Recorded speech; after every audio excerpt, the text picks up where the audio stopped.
The city of Ouagadougou slept through a murder. A former minister was killed inside her own home, and no one was told. That silence was the first clue. In places where violence is common, quiet is a choice. This was not a random crime. It was a message, written in stillness, meant for only a few to understand. Her name was Yolande Viviane Compaoré. She was not a public figure anymore. She was a keeper of secrets. She knew how the old system truly worked, the compromises, the buried decisions, the unspoken alliances.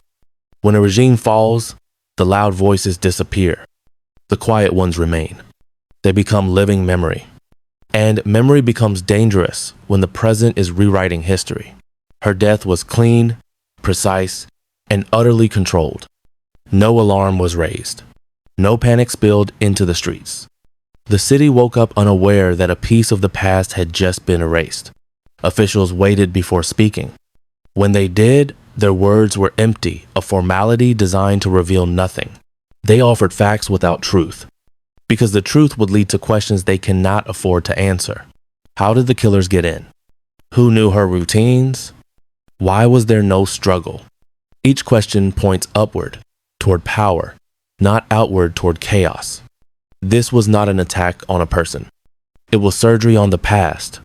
She was a variable in an unfinished equation. The morning felt too quiet. The streets were calm, but the air was tight. Soldiers stood where election posters once hung.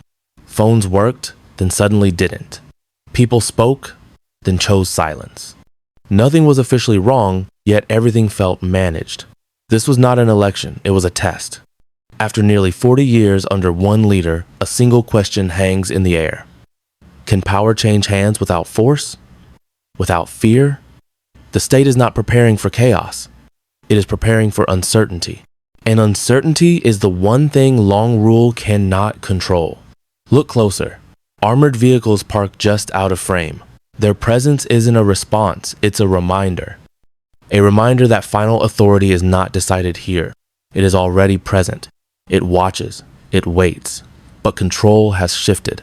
Today, the real threat isn't in the streets. It's in the pockets of the young, in their phones, in their ability to see the same thing at the same moment. So the connections slow, messages stall, videos refuse to load. This is not a blackout. It's a fragmentation. It keeps people alone with their thoughts, and thinking voters are the hardest to predict. Anger burns fast. Thought lingers. Thought asks dangerous questions. What if something shifts? What if it doesn't?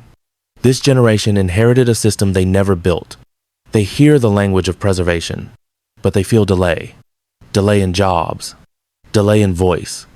Delay in ever seeing power move peacefully. To them, permanence feels less like stability and more like a closed door. So what does voting become when belief fades? It becomes an act of witness.